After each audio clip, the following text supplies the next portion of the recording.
Se debe a la pluma del licenciado Raúl Ruiz, quien fuera historiador de la ciudad, un documentado estudio a propósito de los títulos nobiliarios existentes en Matanzas en los siglos XVIII y XIX. El tema en cuestión es tanto más interesante como el hecho de ser un aspecto intratado en la historia de la ciudad y en consecuencia de escaso dominio público. No obstante, la presencia en la urbe de condes, vizcondes y marqueses abre un capítulo de interés que puede formar parte de las singularidades de la Atenas de Cuba.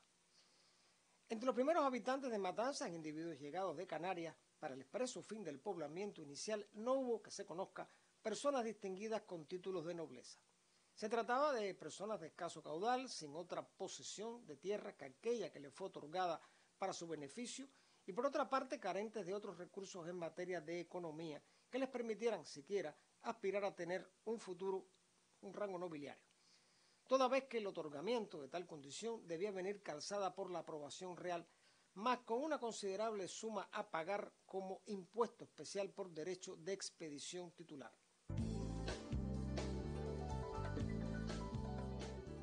Existe en el Museo Provincial Palacio Junco la primera y más antigua pieza lapidaria de la cual se tiene noticia en Matanzas, concedida a don Diego García de Amoedo, cuya casa gozó del privilegio de las cadenas, merced que permitía al propietario colocar a ambos lados de la puerta principal sendos tramos de cadena, indicando que la morada estaba exenta de ciertas prescripciones de ley, de modo que si un reo escapaba de presidio y se hacía las cadenas, quedaba a resguardo de la casa sin que se le pueda aprender de nuevo. Esta especialísima categoría, única en Matanzas, fue concedida en razón de dar a Amoedo cobijo oportuno al sagrario de la primera iglesia de la ciudad derribada por el ciclón de octubre de 1732. El escudo de Amoedo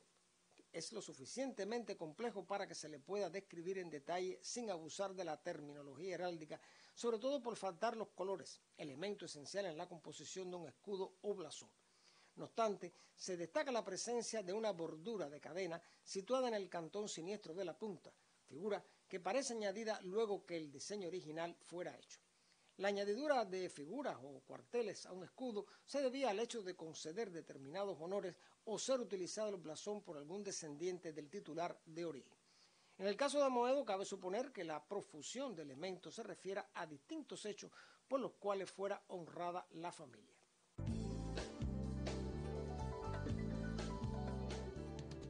Durante el siglo XVIII, Matanzas tuvo un lento despegue que en nada se puede comparar con la expansión que habría de producir en el XIX.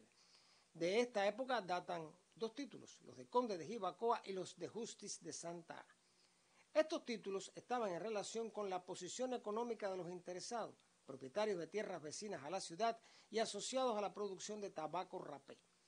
Además de cuanto existe como elemento documental sobre los nobles titulares, el marquesado de Justice aportó un dato de interés y curiosidad. Cuando en 1804 falleció doña Beatriz, marquesa de Justice de Santa Ana, inhumada a la izquierda del altar mayor de la iglesia de San Carlos, hoy catedral, y cuyos restos descansan hoy en el lugar mediante un permiso especial que lo autoriza. La dama falleció a solo unos meses antes de la prohibición de enterrar en las iglesias dictada por el obispo Espada. Entre 1820 y 1868, Matanzas experimentó una verdadera explosión económica por la expansión de la industria azucarera y los cafetales, fe de lo cual obran las relaciones de los viajeros que destacaban el notable desarrollo alcanzado por los propietarios asentados en la ciudad y las áreas circunvecinas. Como es de suponer, la conjunción de grandes propiedades rústicas tales como cafetales, ingenios, molinos, almacenes o acciones en diferentes empresas precondicionaba la posibilidad de alcanzar un título nobiliario habida cuenta la riqueza o poder solvente que respaldaba a la familia. De este modo, obtener el título vendría a ser el coronamiento de una posición social que buscaba sobre todo distanciarse de los nuevos ricos sin antecedentes de prestigio y consolidar los apellidos.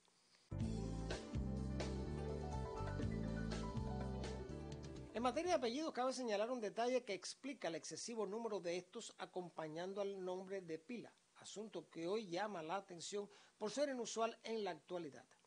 Lo que ocurría entonces era la necesidad de conservar intacta la presencia del poder económico derivado de las familias y respaldado por la conservación completa de los apellidos paterno y materno, además de anteponer, si era el caso, determinados artículos tales como i, de la, del y la, como indirectos indicativos de la distinción, por supuesto. De ninguna manera se debía renunciar a la herencia de los apellidos de familia, muchas veces remontados hasta los abuelos. En un inicio, esto es, en el medioevo, el otorgamiento de un título o blasón se debía al favor real por haber cumplido el beneficiado algún servicio a favor del monarca, lo cual se acompañaba de mercedes de tierra en las cuales el titular levantaba su morada, lar o castillo en el mejor de los casos. Tal condición en el feudalismo incluía a los siervos radicados en las tierras del señor, cuya explotación nutría las arcas de los nobles. Con el tiempo el proceso se hizo más pragmático. El rey concedía los títulos a personas que ya tenían tierras y fortunas necesarias para pagar el privilegio de elevarse hasta la categoría de noble. El monto a pagar, según la naturaleza del título en cuestión, podía superar los 11.000 pesos. En la práctica, tanto en Matanza como en el resto de la isla, el ser noble no concedía privilegios mayores que aquellos que ya estaban sancionados por el poder económico y, como fue dicho, la clase que accedía a la nobleza despreciaba sin disimulo a los que, teniendo suficiente dinero o propiedades, no tenían esta condición. La vida social de esta familia discurría entre tertulias, fiestas, saraos y romerías, lo que significaba una vida totalmente frívola y ajena a las realidades de una isla colonizada y explotada hasta el expolio. Los nobles, tanto los de antiguo como los de nuevo cuño, colocaban sus blasones en la librea de sus esclavos o en sus carruajes. A estos personajes se les llamó con toda justicia condes del azúcar, en clara alusión a la procedencia de sus fortunas tituladas. No obstante, salvo la referencia dada para la pieza de Amoedo, las moradas de estos personajes no estuvieron adornadas con un blasón en la fachada en Matanza. Para acceder a una condición nobiliaria había que probar la llamada limpieza de sangre, argumento que era celosamente verificado mediante expediente refrendado ante el cronista del rey de armas, persona encargada de dar el diseño al blasón según las leyes de la heráldica. Este proceder suponía una larga y dilatada indagatoria que se sumergía en la antigüedad familiar hasta la profundidad de varios siglos, apoyándose en los documentos que se conservaban en las parroquias o en las crónicas, de las cuales hubiera mención de algún antecedente de familia, por lo general en relación con la larga reconquista para el caso de España. Admitido que fuera el proceso, el rey de armas valoraba los antecedentes y confeccionaba el escudo, tanto más ornado, cuartelado y nutrido de figura, cuanto más hubiere de historia a destacar.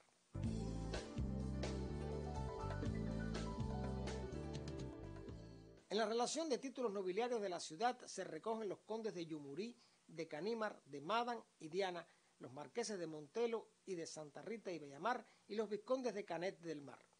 De ellos se conserva el expediente promovido en 1888 por Demetrio Manuel de Bea y Maruri Ibarra y Aviega, marqués de Bellamar, del cual hubo sucesión a sus hijos luego de su muerte. El título fue concebido a nombre del rey Alfonso XIII por la reina María Cristina de Habsburgo-Lorena, y el voluminoso documento y detalles se exponen en la sala de la ciudad en el Museo Provincial Palacio Junco. La notable complejidad del blasón, unido a la terminología propia de la heráldica, no aportaría mayor información, excepto destacar la profusión de figuras y divisiones que contiene y en el que destacan, entre otros atributos, corona, árbol, torre, cruces, un oso, armiños, serpientes, abrojos, escusones, borduras y un león. Todo ello con la corona del marqués y en el inferior la orden de la Gran Cruz Americana de Isabel la Católica. También hubo en Matanza otras piezas nobiliarias notables por su ornamentación, como la de Zapico, nombrado por el rey como camisero de la Casa Real. El comercio de esta familia estuvo situado en la calle en medio entre sacristía y ayuntamiento, hasta los primeros años de la década del 60. Entre estos blasones antiguos, que no otorgan títulos especiales a las familias, están Oña, Font, Pichardo, y este último procedente de Segovia con trayectoria desde el siglo XVII, cuyas huellas se encuentran ya en la Española y luego en Cuba. En este sentido hay que destacar la profusión notable de apellidos vascos, poseedores muchos de blasones lamentablemente olvidados en el tiempo.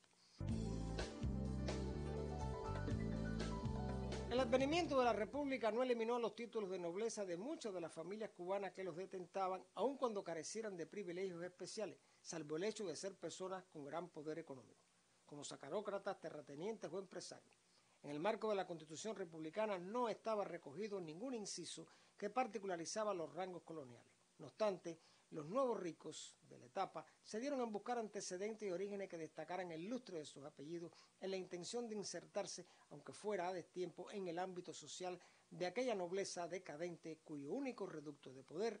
era el dinero.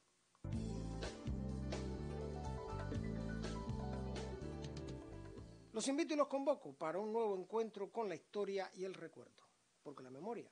es la dueña del